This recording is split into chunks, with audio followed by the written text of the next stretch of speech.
All right, let's get right into it. Today, we are going to absolutely master one of the key questions in your GCSE English language exam. That's Paper 1, Question 2.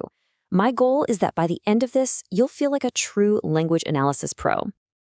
So does this sound familiar? You're looking at a text, you find a simile, you find a metaphor, you write it down, and then you just stare at the page. You know it's a technique, but trying to explain what it actually does, it feels impossible. Believe me, that is such a common roadblock. But today, we're going to smash right through it. Because that is exactly what we're here to do. We're not just scraping by, we are shooting for the top marks. This session is going to give you the framework to stop being a simple feature spotter and start producing that sharp, detailed analysis that examiners are looking for at a grade 9 level. So, here's our game plan. First, we'll get to grips with what the question is really asking. Then, we're going to climb the ladder and see what different grades of analysis actually look like.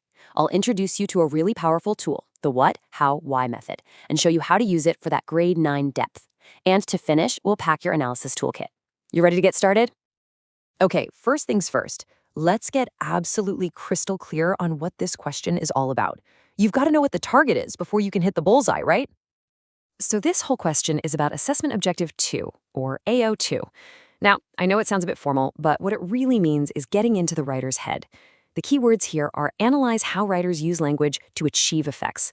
The examiner wants to see that you can unpick how a writer built their text, and most importantly, the effect this has on you, the reader. Think of yourself as a detective. The writer has chosen every single word, every comma, every sentence type for a specific reason. Your job is to find the most powerful choices they made and explain the impact. It's not just what the writer is saying, it's all about how they're saying it. Okay, now let's see what this looks like in the real world. We're going to track how an answer develops from a pretty basic comment all the way up to a really perceptive top-level explanation. This is where you'll see the massive difference between a low grade and a top grade. So, have a look at the jump from a level 1 to a level 2 comment. This is the first really crucial step up the ladder. It's moving away from just stating the obvious and into the beginnings of a real analysis. See the difference there? The level 1 answer just points out what the quote says. The man is old. Well, yeah, it's true, but it's just an observation. But look at the level 2 answer. It starts to get clever. It correctly identifies the simile and connects the scars to the man's job as a fisherman. It explains the effect, that his hands have been worn away. It's starting to dig deeper. Okay, but how do we get even higher? The next big leap is from making some comment to offering a clear explanation. This is where the big marks really start to roll in. And here we go again. The level 3 and above answer is way more precise. It zooms in on specific words like erosions and old. And notice this, it identifies multiple reasons for the state of his hands. It's not just his job, it's also his age and the harshness of his life. It's analyzing these different layers of meaning from just a few words. Now that is the kind of detail we are aiming for. So the big question is, how do you make sure you're consistently hitting that level 3 or 4 analysis? Well, I'm going to give you a simple but seriously powerful framework to structure your thinking. It's called the what, how, why method. This 3-step process is going to be your new best friend. First, what technique are we looking at? That's your subject terminology, simile, metaphor, personification. Second, how is it used? Simple, that's your quote, your evidence from the text.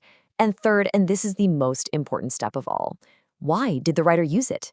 This is where you do your analysis of the effect. Let's put this method to the test with that fantastic example we've been using. This quote is absolutely packed with meaning, which makes it perfect for a really deep analysis. We're going to break it down piece by piece with our new framework.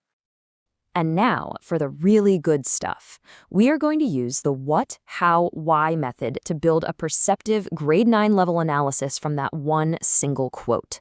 Let's do it. So here's the basic application. What? A simile. How? It compares the scars to erosions in a fishless desert. Why? To convey layers of meaning. Now, that's a good start, but notice that the why is still a bit vague. To get the top marks, we've got to go so much deeper.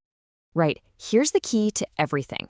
The absolute best analysis lives inside that why. It's not enough to just say a technique creates an effect. You have to explain the subtle, complex, and often multiple effects that a single language choice can have on the reader. Now look at this breakdown. We're not looking at the whole simile anymore. We're analyzing the individual words inside it. Erosions isn't just about being old. It suggests a slow, painful process of being worn down. Desert creates an image of a barren, lonely, difficult existence. And fishless? I mean, for a fisherman, a fishless place is the ultimate symbol of futility and struggle. It suggests a life of endless hard work with absolutely nothing to show for it. And by connecting all those ideas, you arrive at a perceptive, insightful point just like this one, which is straight from an AQA mark scheme. You're proving to the examiner that you see how these little word choices all work together to paint this powerful picture of the man's tough life. That is what grade 9 analysis looks like. Okay, let's pull all of this together into a clear, simple toolkit that you can take with you right into the exam hall. These are the absolute key principles for success. If you only remember one thing from today, I want it to be this number, 3. For an 8-mark question, you should be aiming for 3 fantastic paragraphs. Each one should have a deep, perceptive, really well-explained point.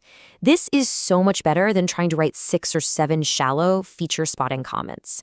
It is all about depth over breadth, quality over quantity, always. So here they are, your non-negotiables. When you're in that exam, run through this list in your head. First, are you using what, how, why to build your points? Second, are you aiming for depth for those 3 amazing points? Third, is your subject terminology on point? And finally, the big one, are you pushing yourself to explain those subtle, layered effects on the reader? And that, really, is the journey we want you to make. Anyone can learn to spot a simile, but a top-grade student, a perceptive analyst, can tell you exactly why that simile matters, how it works, and the complex web of ideas and feelings it creates. That's who you're becoming. So I'm going to leave you with a challenge. The very next time you read a piece of fiction, don't just scan for techniques. Go hunting. Hunt for those subtle layers of meaning hidden inside the writer's words. Go be that perceptive analyst. What are you going to discover?